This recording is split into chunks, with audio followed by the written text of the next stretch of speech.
It's time for the Brown Sports Bag on WCLU, the official local sports show here in Glasgow and Barron County. And now, alongside John Butler, here is your host, James Brown. Welcome back to the Brown Sports Bag this week. James Brown, John Butler. It's going to be a great show. You know, we got the second week of the high school basketball season in the books. And I tell you what, John, locally for the teams that we generally cover, there are some pretty interesting outcomes, some good games and that kind of thing. But when you looked around the fourth region, there were some fascinating outcomes of games as well on boys and girls basketball, I thought. But let's start on the boys side because Barron County played 3 games. The Trojans played 3 games. They opened the week with a loss to Caverna, and then they beat Russellville and they beat Edmonson County. And I will tell you this, I wasn't sure. I always have faith in Warren Cunningham as a coach. I know he's a really good coach. And I will say again, I've probably said it on here before, that I think he might be the best boys basketball coach in the fourth region. You could make the argument for it. When you just see what he does year in and year out with the talent he has and how his teams play and how competitive they are, no matter what, no matter how many people they graduate, what they graduate, they always seem to stick around. Adapt to any type of team, style, and so forth as well. Yeah, and so I think, I think whenever I see that, I'm always reminded that I should always have faith that his teams are going to be competitive. Right. But even though Barron County lost that game to Caverna 46-36, I was more impressed afterward by how they played that game against a team that is one of the best teams in this area. That just they have the experience, the talent, as Warren said after the game, length and athleticism. They can defend you everywhere, all over the floor. And other than one run in the third quarter, which actually could have gone the other direction if Barron had made a couple of shots, that game was a dead heat, and I was impressed with how the Trojans played in that game. Yeah, I mean, they didn't play bad. I mean, they didn't score enough points. I mean, 36 you're not going to be good teams that way. 46-36, and my first thought was how much improved Caverna is defensively. Yes. Now, it certainly didn't hurt them to add a 6'7" kid in the middle. No. To go with the strength of the Martin.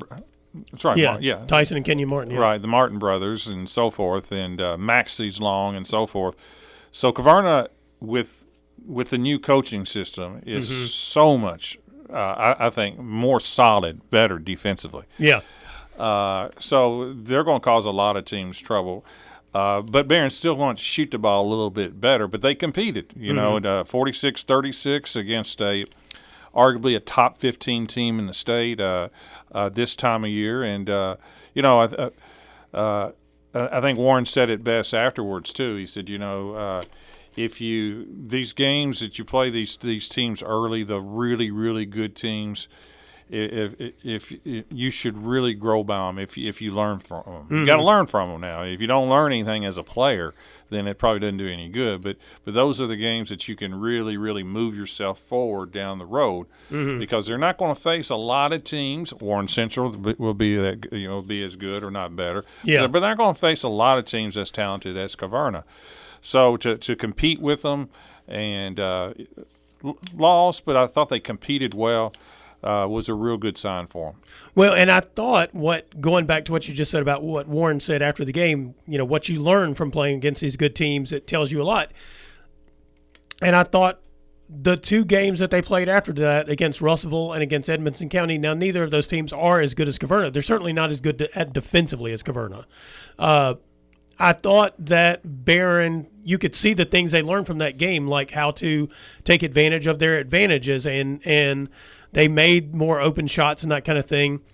And I thought they really played pretty effectively with what they're capable of doing in the 2 games after that game against Caverna. Yeah, what I like about Barron is they are very, very well-rounded as a team. What I mean by that is they have better than average size for high school. Yeah. 6'7", Gavin Nunn inside. but they also have Bird, who plays Jackson Bird. It's every bit 6'3", but he plays big. Yeah. And then they bring people off the bench. Browning is 6'4". Coach Cameron Pippin, yeah. Cameron Pippin, 6'4". He's played super this year. Yeah. And then you have Fryer off the bench. Katavian Fryer. 6'3", plays big, so he's got great size on the inside that can really battle, and plus those kids can score too. It's not like they can't score; they can really score. And then you have the guards who are getting better and better. I mean, Cade Hardy is proven, a really good shooter, and this is his second full year of starting, but he's really played for 3 years. Yeah, handling the ball a little bit more than he has in the past, but he's a proven guard. And then you have Weston Shelton, who I think has an opportunity to be a fantastic guard, just a sophomore. Who, I've called 2 other games. He plays with zero fear. Mm-hmm. He plays in fifth gear, and he's going to have to learn how to kind of tone it down at times. But I would much rather have to slow down a player than try to speed one up. Right. Because he's got great energy. And against Edmondson, he had 25 points. And I think he made like 5 threes against Edmondson, which really, he can really drive the basket because he's athletic. If you ever watch him play football, he's got speed and athleticism. But if he knocks down 4 or 5 threes, he's going to be really almost impossible to guard down the stretch. So I really like their team, Barron's team, because they got the inside, they have some guards, and they have depth, and that's a good combination. Yeah, and that was a good run for them last week. I thought those were a good 3 games for them to play because it was 3 very different teams, both talent-wise and how they played, I think. And, it was a good run for them. The Glasgow Scotties, they ended up playing 2 games last week. They lost on Friday night to Bowling Green 63-61. They lost 2 heartbreakers. Yeah, basically. And then they lost to North Hardin on Saturday over at Barron County 77-74. And you're right, it's 2 games they could have won. I mean, they had a 3-pointer at the buzzer against Bowling Green that got blocked. I guess it really got tipped. It didn't get fully blocked. And then they led North Hardin about, 75% of the game? Yeah, and just kind of wheels came off a little bit in the fourth quarter, had some turnovers and gave up some shots. And right now they're 1-3 in their team. You're looking at it and you're saying they could be 3-1. I mean, I don't think they were going to win that game at Somerset to open the season. But no, but Bowling Green and North Hardin are tradition-rich basketball programs too. That's always athletic, always has decent size. Though Bowling Green's not big this year. Mm-hmm. And that was a game that I saw the Bowling Green game on film. I watched that game, and Jarrett Martin was fantastic that game. He had 18 points, 14 rebounds. Right.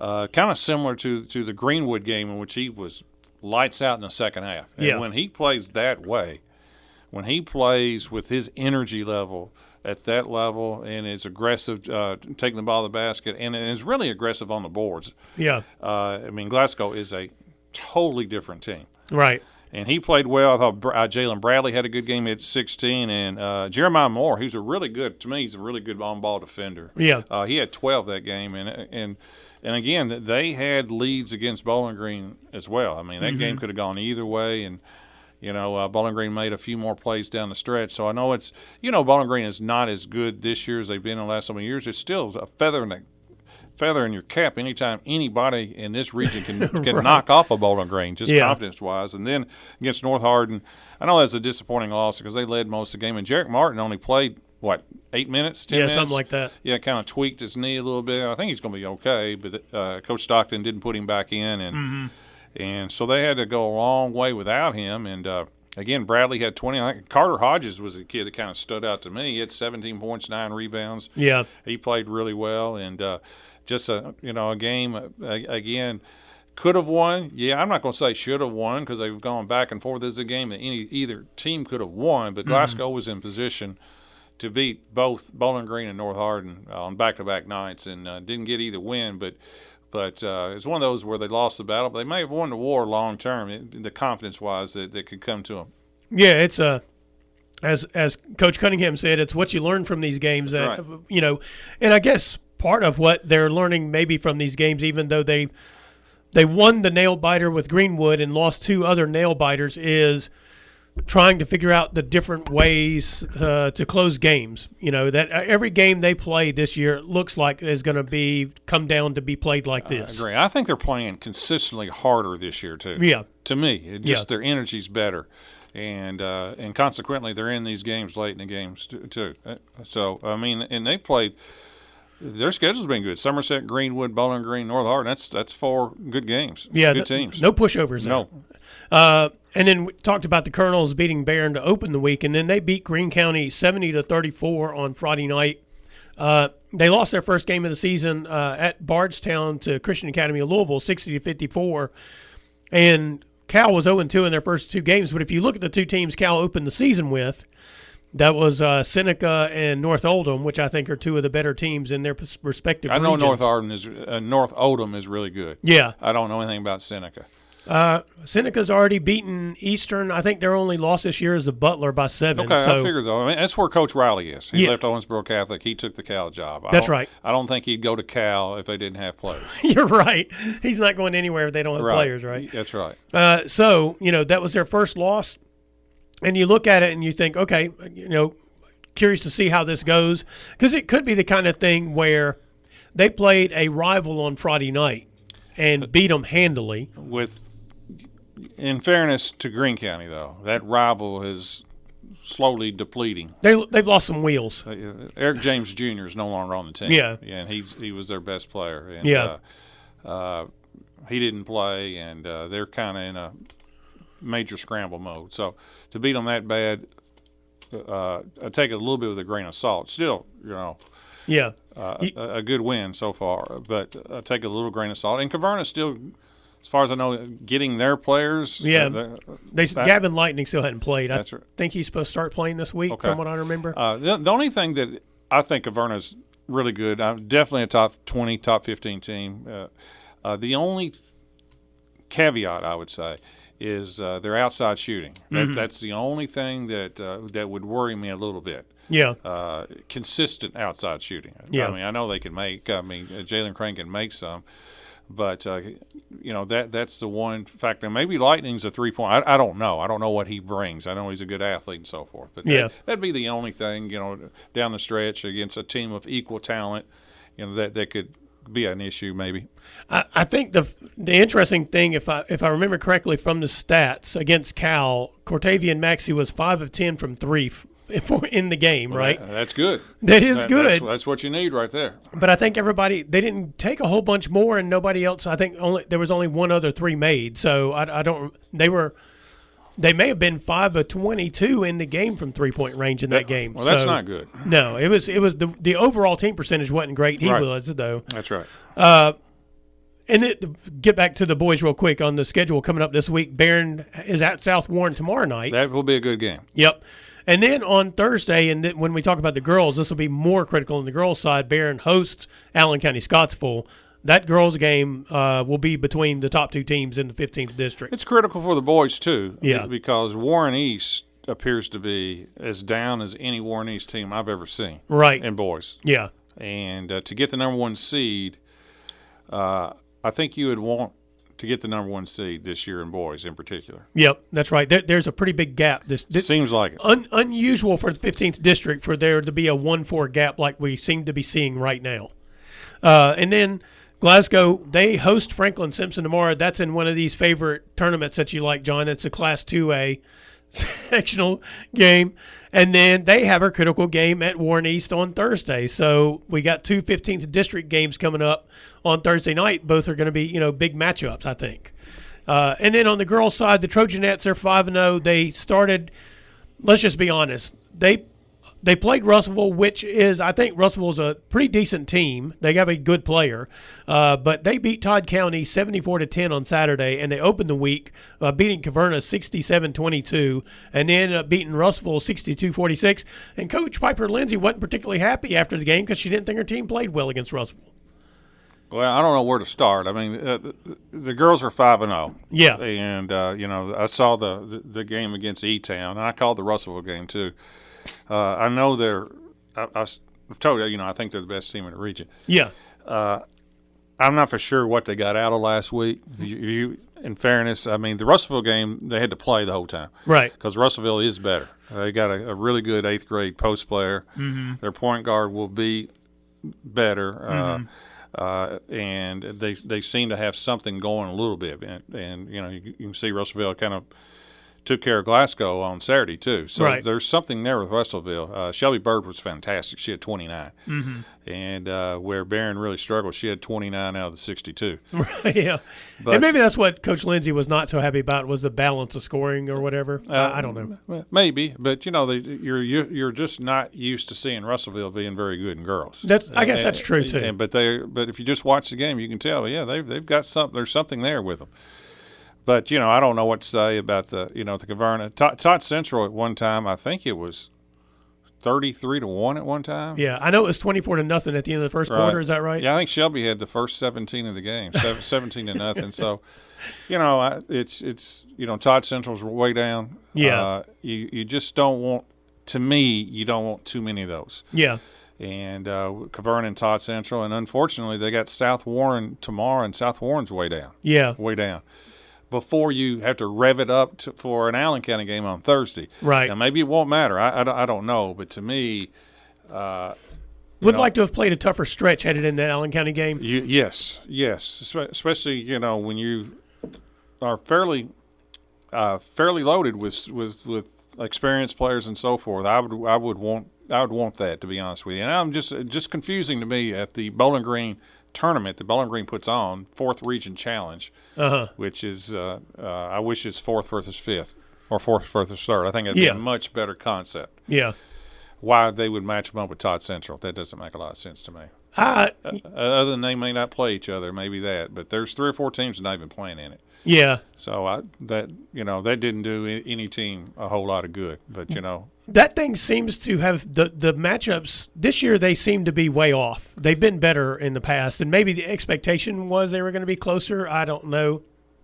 But I mean, Todd, they graduated their best player, but they were supposed to have 3 coming back. They were young, but I think they all left. Yeah. And so that's not even the same team, that we saw the last couple of years. But the good news with Barron girls, they're really good. Yeah. I mean, Shelby had a big week, but they're bound. I mean, Slagle's. I mean, they got good players. Yeah. And they just, I think they could use some good games. Yeah. That's to continue to improve, and definitely Allen. Coach DeWitt has done a really good job. I think they won one game. I think Avery Morris is averaging 30 something a game right now. And now, listen, they've had some easy games too, Todd Central. But they've also knocked off Metcalf. Yeah. So that was a good win for them. Right. And I know that will be that'll be a heck of a game Thursday. I just know that is it important? It's a district game, but first time between two. It looks like now Barron and Allen may be 2 of the top. I know Barron. I keep saying I think they're the best team in the region, but I think Allen has moved up into the top 5. To be honest with you, maybe higher than that. I mean, they are Cumberland County right now. Might be number 2. That's correct. One of those 2 might be number 2. That's correct. About the looks of things. And I don't count Bowling Green out, just to go off on a little bit of a tangent here. I don't count Bowling Green out. They're good defensively, but they struggle to score. Yeah, they're not good on offense. They have size that is difficult, I think, for people to match up with. But when Glasgow lost to them in a lopsided game, which was a bit surprising to me, the Lady Scotties lost 2 games last week. They lost to Bowling Green on Friday and Russellville on Saturday. Are we switching to Glasgow girls? Yeah, we're going to switch to them and just kind of talk about this aspect of it. That watching that game against Bowling Green, it looked like the size. I don't know, man. It looked like it intimidated the Lady Scotties. I'm just going to be honest. I mean, Glasgow's small. Yeah, they are. I mean, they are small, and they lost 34-62. 62-34 they lost. And if you're going to play a team with size, and if you're little, 2 things that got to happen. You need to be able to turn the other team over. Yeah. Get steals and turnovers. They didn't get enough of those. And they turned it over too much themselves. And you got to shoot it well. Yeah. And Glasgow was 1 of 15 from threes. Yes. And you go, well, that size does, affect your shooting. Okay, I'll give you that. It is harder. But they're going to have to still make you got to be better than 1 from 15. Yeah.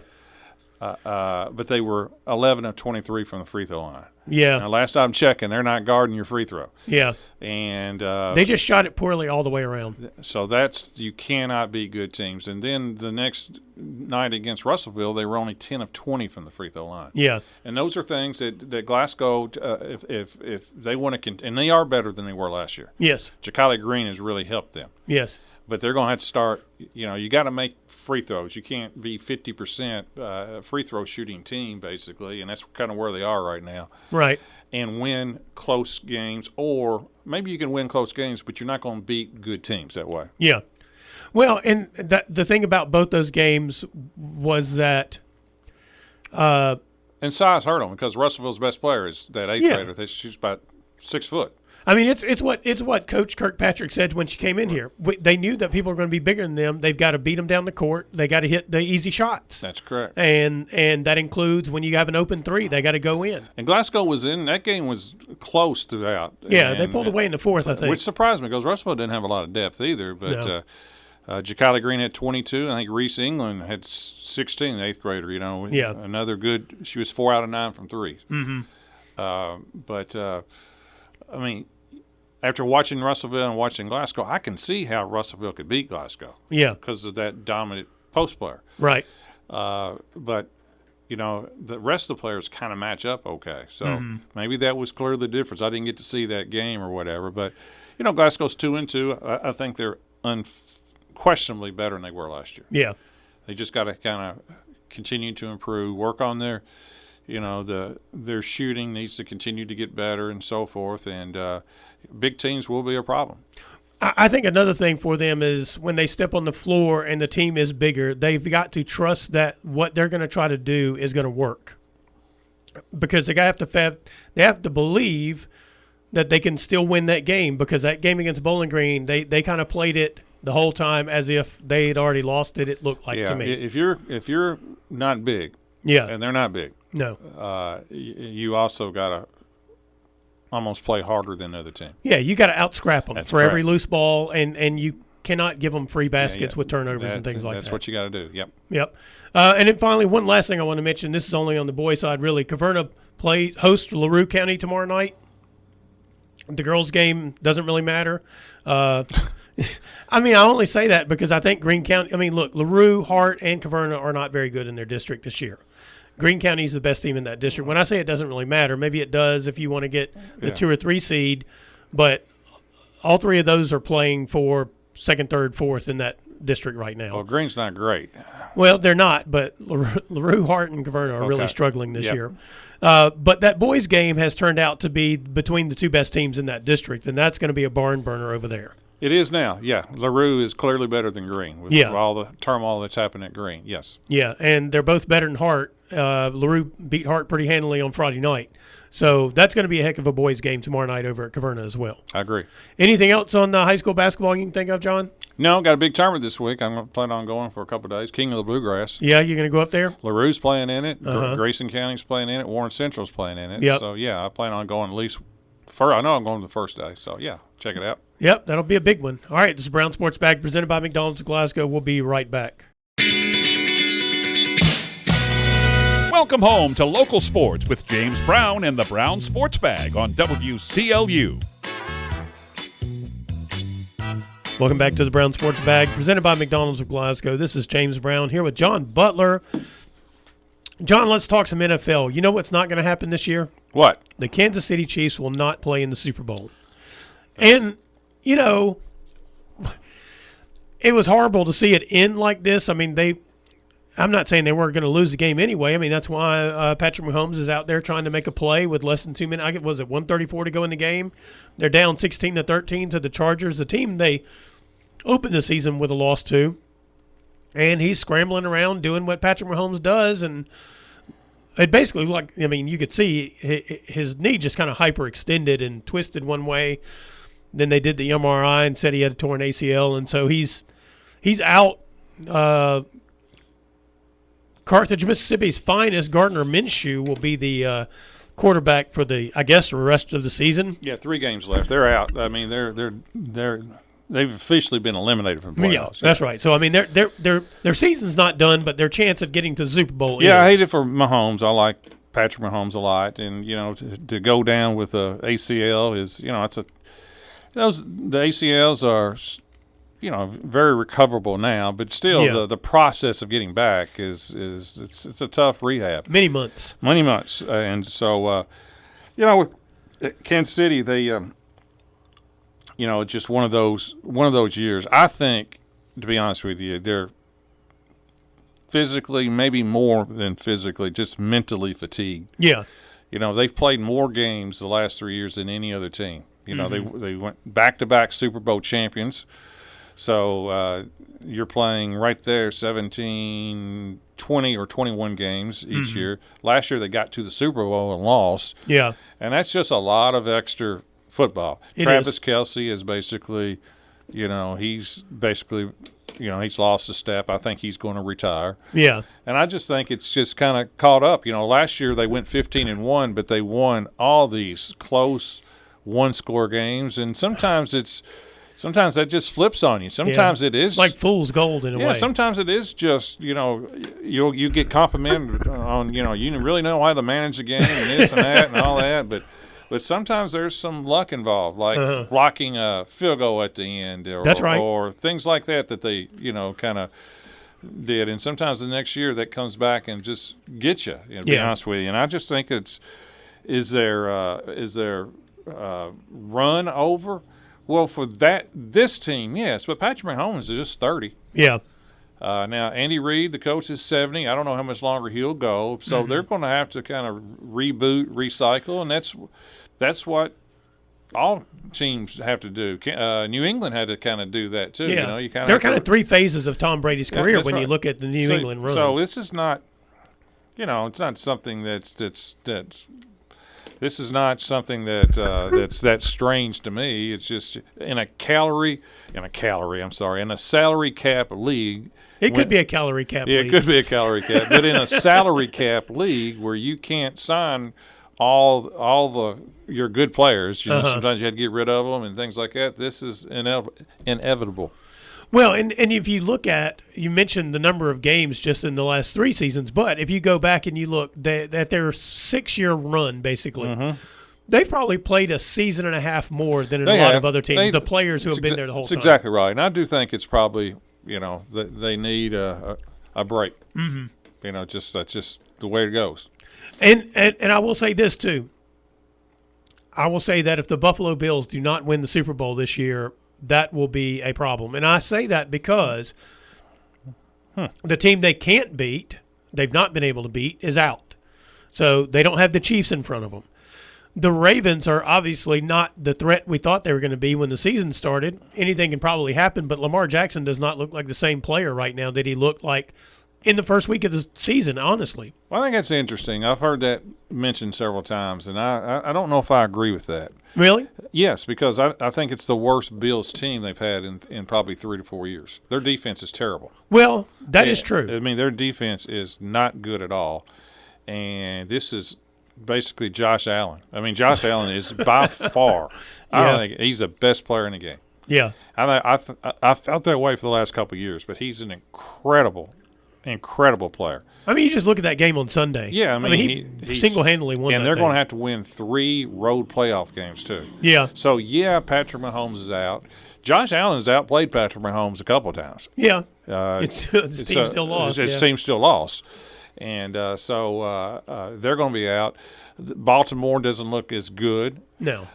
So it does look like, but when you just watch Buffalo play, it's just a lot of stress on one player when you got to put up 35, 40 points to win.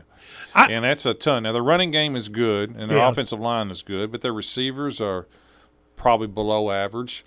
And he just has to do so much. And to win 3 road playoff games, which it looks like they're going to have to do, man, that's a lot of stress on one player. And plus, that may be his best chance maybe to get to the Super Bowl, but I don't think Buffalo's the best team in football. I think it's in the NFC. Well, that's what I was going to say. It could be like basically last season where the AFC has the best quarterbacks, but the best teams are actually in the NFC. Could be. And with that, we're almost discounting Denver. Denver just keeps on finding a way to win. I tell you what, Bo Nix really looked good yesterday. I was impressed They're well by that game. coached, obviously, with Sean Payton. Bo Nix has just a way about him, and their defense is really good. If Buffalo has to go to Denver in the championship game, I'm not for sure. Will Buffalo even be a favorite? I don't know. So that's what I'm saying. That's what I'm saying. The path, it is his best chance in terms of he's got rid of Mahomes and Joe Burrow's not going to be around and things like that. But, man, I don't know if his team is as good in the past. I'm pulling for him because I just think all the pressure is going to be thrown on him and people are just going to expect him to win because he's Josh Allen. That just tells you what a great player he is. But, boy, I don't know. That path is not going to be easy.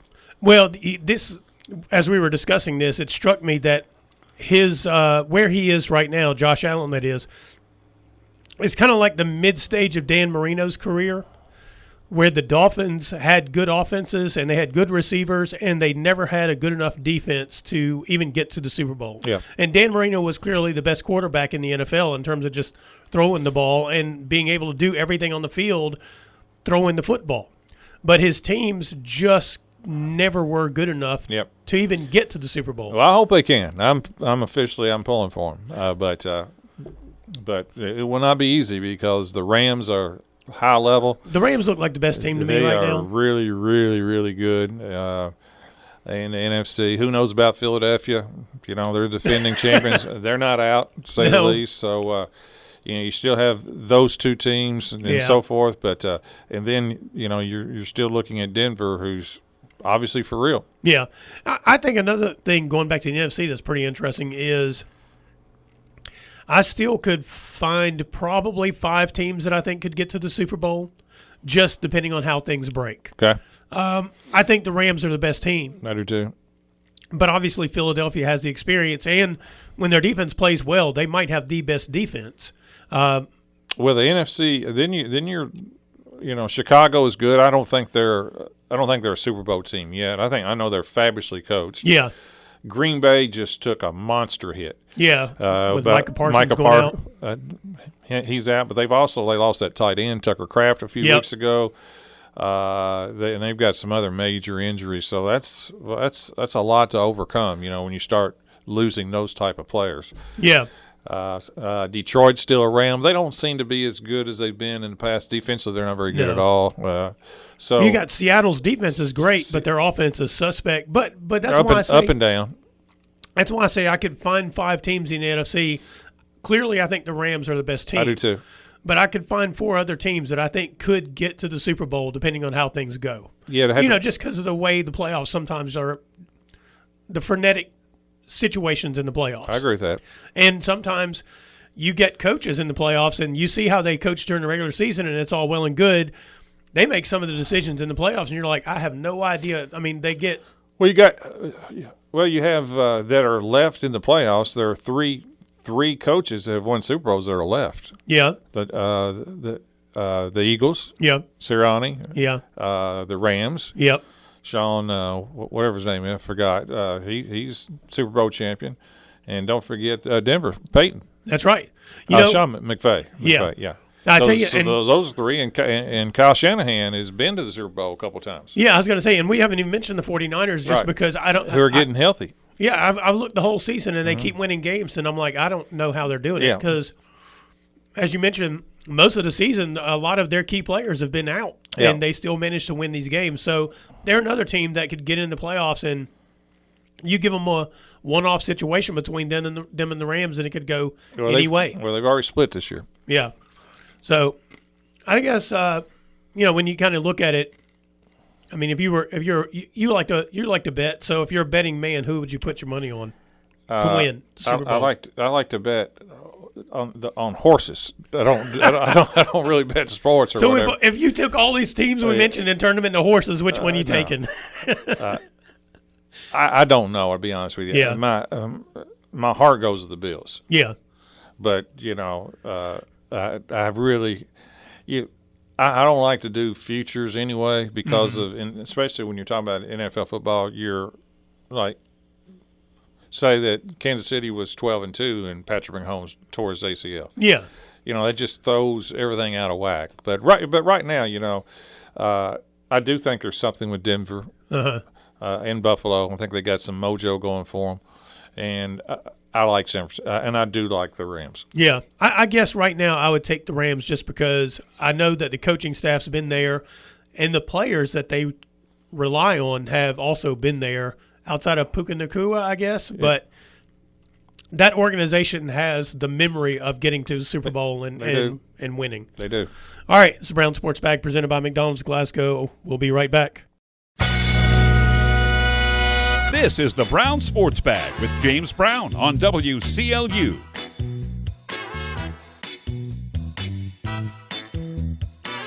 Welcome back to the Brown Sports Bag. James Brown, John Butler, presented by McDonald's of Glasgow. John, I tell you what, the Louisville Cardinals can shoot the lights out. Even wins or losses, man, they can score.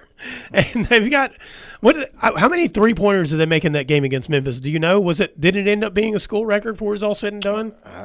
Was it 18? Maybe 20? Yeah, I think it was. I was thinking 20. 20 against Memphis. Mm-hmm. Oh, they ran Memphis out of the gym. They did. Oh, they were incredible. Yeah. Louisville's really good. I mean, they're legit. I mean, their only blemish was a loss at Arkansas, and Arkansas I think is going to prove to be pretty darn good too. Yeah. And they are, Pat Kelsey looks like, a great hire. Doesn't he though? It looks like a great hire after missing out with Kenny Payne and some of that stuff. But man, what I like about Louisville, and you hear this, Coach Pope in Kentucky was criticized for, their $22 million players and not playing hard, and people were questioning, well, when you're starting to pay players, then they don't care about the jersey and all that other stuff.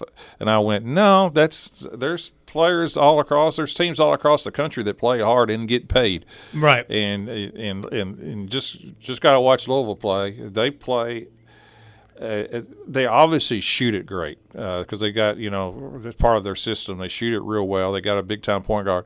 But what I really started watching them last year with Kelsey and now again this year, they rebound. I mean, they play really hard.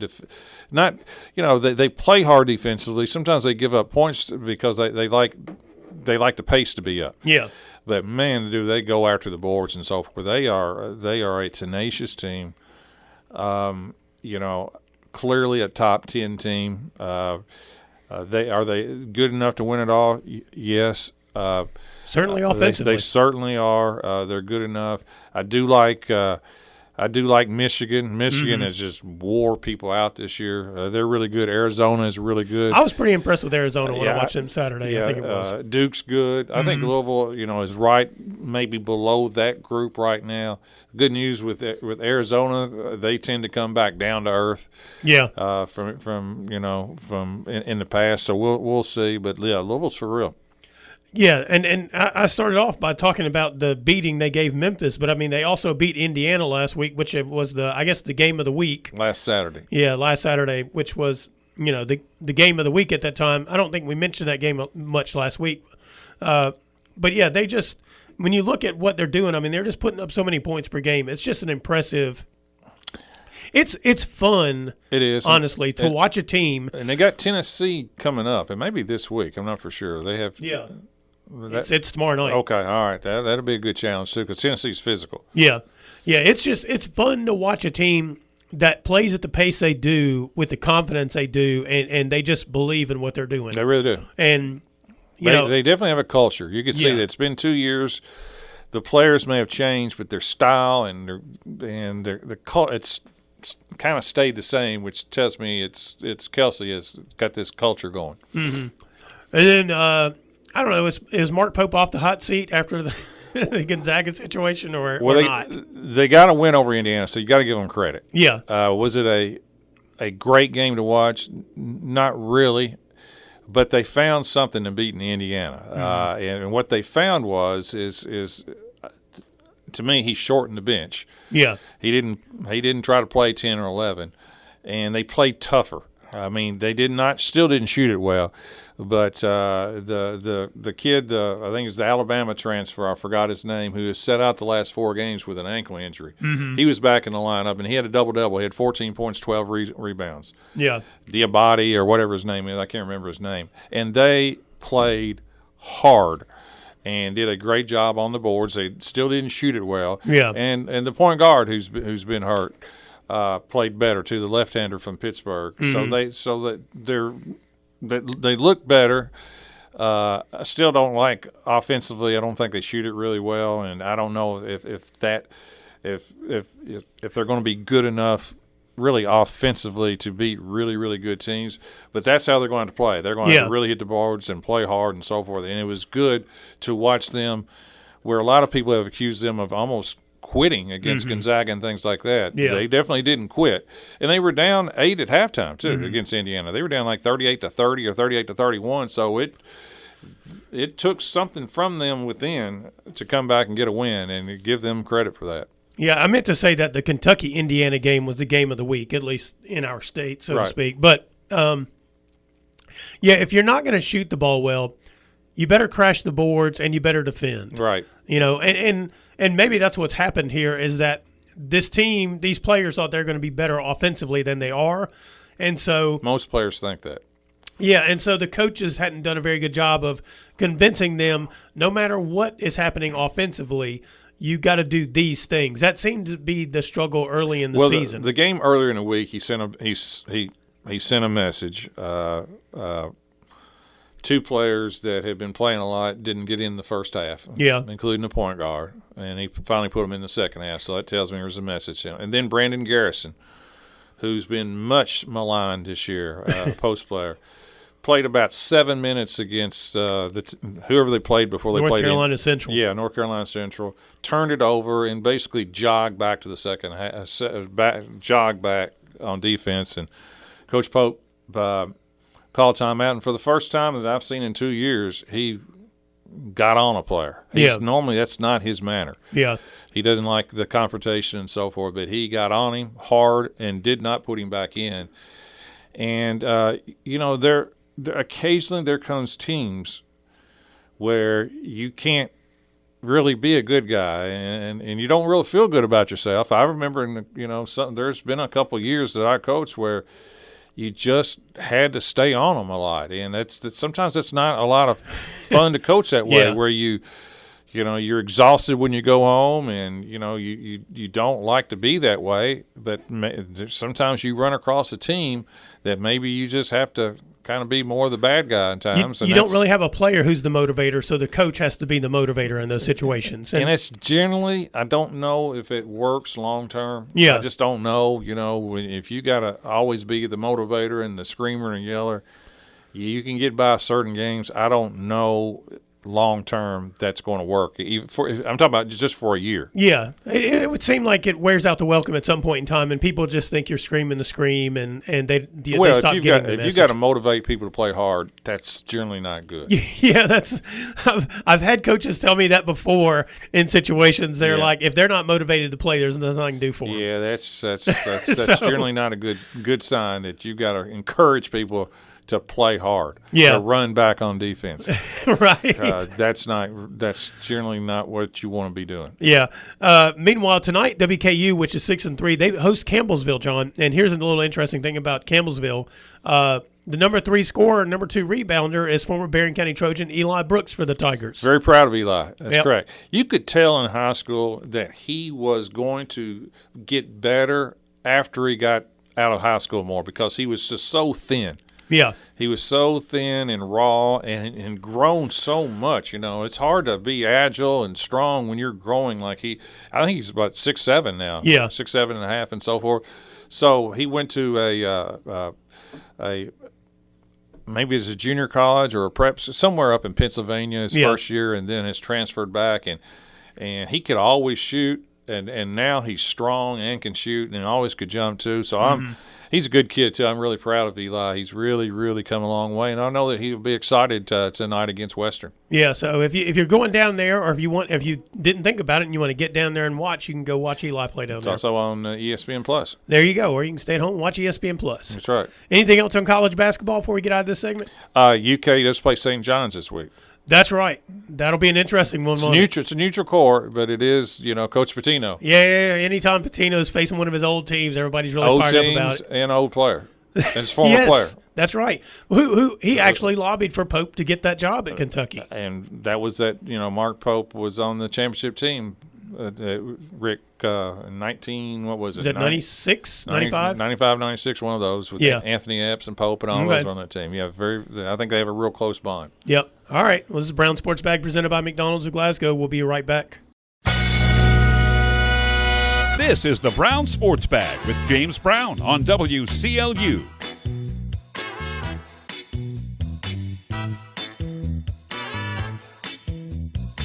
Well, John, it's time to kick off the college football playoffs. They kick off on Friday night. I guess they put the 8-9 game as the premier game because that is Alabama-Oklahoma playing at 7 o'clock on Friday. A rematch. Rematch, yes, which I don't even remember who won. Alabama won it the first time? Oklahoma. Oh, I guess that's why they're the 8 and Alabama's the 9. Yep.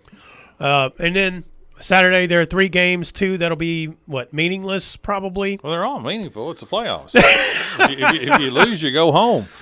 Hey, they were going home anyway, but then they decided to stop off and play some upscale bowl games. Well, you got Miami at Texas A&M, which should be a really good game. Yeah. Really, really, really good game. The ACC Miami, who's gotten hot at the end of the year against suspect competition, and Texas A&M. It's not like they played the best of the SEC either. No, I wouldn't be surprised to see Miami win that game, honestly. And then you have Ole Miss and Tulane. Two teams who've lost their coach. Literally, Ole Miss does not have Lane Kiffin. Sutherfield or whatever his John name is. Summerall. Summerall at Tulane is going to Florida, but he's going to coach that game. Yeah. We'll see. We'll see. Ole Miss beat them 45-10 during the understand regular that. season. I understand that. And but you never know things. That's right. That's right. And then you got James Madison, whose coach has also left, versus Oregon at Oregon. I think it'll be a tough matchup for James Madison. It's a long, long trip. Yeah.